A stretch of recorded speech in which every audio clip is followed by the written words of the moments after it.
Mr. President, it's an honor to have you here. Thank you so much. Thank you for the time. It has been almost a year since your inauguration. Have you faced anything that you were not expecting when you took office? I've been a politician for almost 40 years, excluding the term now. So I would say that on the national front, I was kept informed all the time by the news and, of course, by sources in government. But I never realized the magnitude of the contamination of the Filipinos insofar as drugs are concerned. So we hear that 4 million people. Yeah, right? It used to be just a problem. I thought that it was just like Davao. I may have one case now, then probably 2. But it was a very constant happening every time. When I became president and everything was available to me for information, I was almost appalled to know that we have reached the millions of contaminated. So when I was mayor, I said, do not destroy my city. And do not destroy the young people of Davao City because they are our assets. We are not rich. Most of us are poor. And we depend on our sons and daughters to feed us when we get we are not the rich people. We do not have any housing here for few in between. And we need our children to buy the medicines, pay the hospitals, pay our burial, and do not corrupt them with drugs. Do not destroy their minds. And I said, because I will kill you. And I've been very clear with that. Do not destroy my country. Do not destroy our young people. Because if you do that, I will kill you. There are so many criminals walking around. Stop it, and I said. I am not a wholesale violator of human rights. I am not the police. I just give orders. But I build a country. But anything that would destroy my country is totally unacceptable to me. My orders were very clear. Go out and hunt for them, the drug lords. Arrest them if it's still possible. But if they are confronted with the violence that would place your life, the policeman or the security officer in danger, so be it, kill them. Because in the past, that was what really prevented policemen and the military from doing it. Why? Because they were so afraid of this human rights thing, which is a new phenomenon. It's actually the human rights in the guise of human rights. Countries like EU and America are interfering into the affairs of other nations in the guise of human rights. The bitter irony is that while trying to protect civilians, to protect the youth, you sometimes, and you admitted that in one of your interviews, that innocent civilians could have become victims. Do you think it is a fair price to pay? Just like in the Americans, when they drop a bomb there, so powerful that it also kills others. But you are not America. Do you feel sorry for? But we are talking of human liability. So it doesn't say that because the Americans are exempted, and that's because I am just a small-time government official, I am not exempted. So what's the fairness there? No. When they drop bombs, they kill so many villages, and there's not even a whimper. America invaded Iraq. What was the excuse? That there were weapons of mass destruction. And yet when they invaded Iraq, so many people were killed. So where is justice now? Is that the reason why you turn away from America? Yes, because they refuse to understand my predicament when they knew that they were also in the same predicament on a larger scale. I never in America, what? Remember Panama? Okay. They invaded Panama, a sovereign state, okay, in Central America. So what was the purpose there? They went inside, seized the country, arrested the president, brought him outside the country, placed him in a detention cell in New York. He faced a trial federal court and is convicted. What happened to the invasion? And what was the reason? Drugs. You invade a country. Me, I'm just fighting the criminals in my country. I never invaded a country. You have to look at it this way. There is so much incongruity in the principles that are being followed by nations. The powerful ones, they can invent this weapon of mass destruction. Oh, we can invade your country. Me, I never touch anybody. I do not even go to the United States. And then they criticize me for the criminals that I have killed. I have nothing against America. We're perfectly all right. Trump is my friend. But my foreign policy has shifted from what of that pro-Western.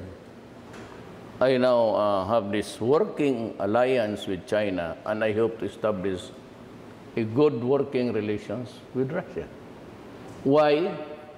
Because Western world, EU and everything, they have this double talk. Do you think your society will support this idea? Because there are intensive ties within the society with America, historically. Do you think you will have support of the people? If there is anything to gripe for, it is me griping for. Why did you invade my country 50 years ago? Sat on this land and live off with the fat of the land. And you expect me to be happy? You are so angry. I can feel it. Yeah. You treat me as if I am your colony still? You must be kidding. Why would I allow it? Why would I allow you to treat me as if I am your representative here as a colonial governor? We are an independent country. We will survive. We will endure. We can go hungry. But this time, I want my country treated with dignity. So you once said that you don't want America in your country. So you were serious? Yes, I said no. I said American troops. That one day during my term, if I survive the CIA, oh no. If I survive the CIA, I have stayed 5 years. You talk a lot about assassination. Do you really expect that to happen? They do it. Does it surprise you? Are you worried? They can Are you afraid of your life? They can even pluck a president out of his country and force him to face trial in another country. What should happen so that it improves? Are you waiting for an apology? Let's say, will it work? No, that's not. I don't want that thing to happen. So what may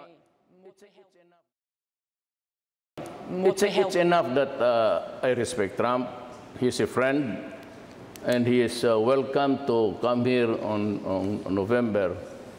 But if I'm talking about arms, if I'm talking about mutual defense regarding ISIS, I'd rather, in my preliminary talks with President Putin, I got a favorable response. I hope we can convert it to something substantial.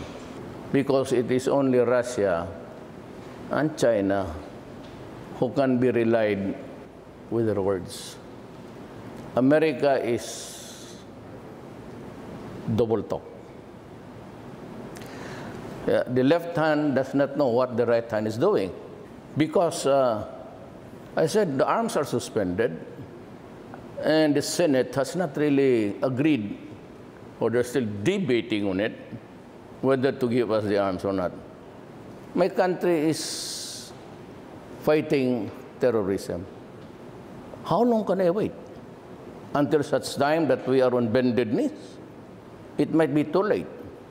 For after all, if I do not act now, and so with the drug problem, if my country collapses, who will bring it back? The United States. So what about ISIS? Do you think ISIS militants here in the Philippines, they're homegrown or they were kind of imported?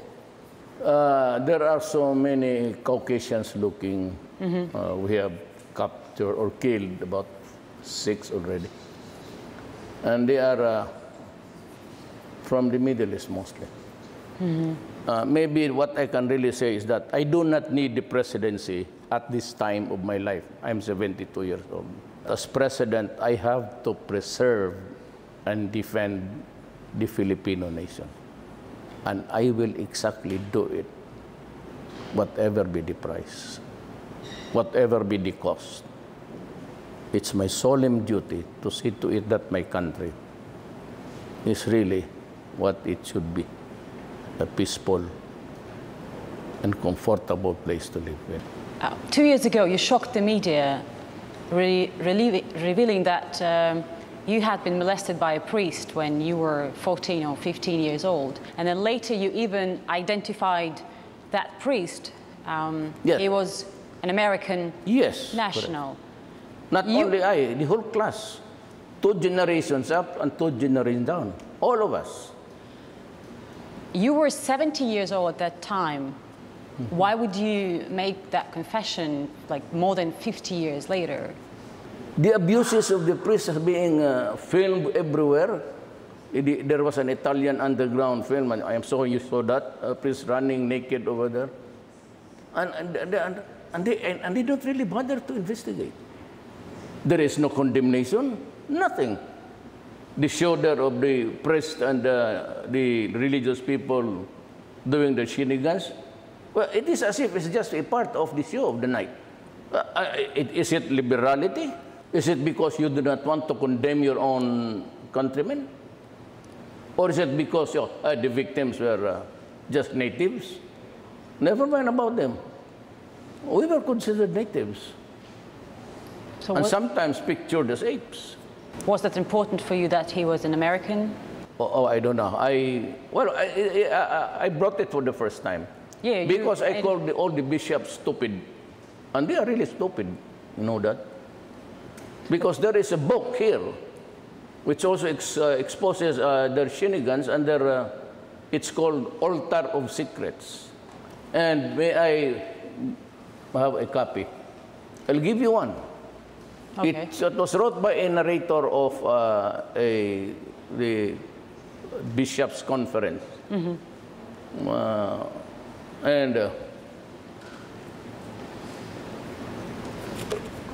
Altar of Secrets. Give it to you. Read it, and you will understand how the Thank you. Catholic Church has corrupted this country. Oh, by the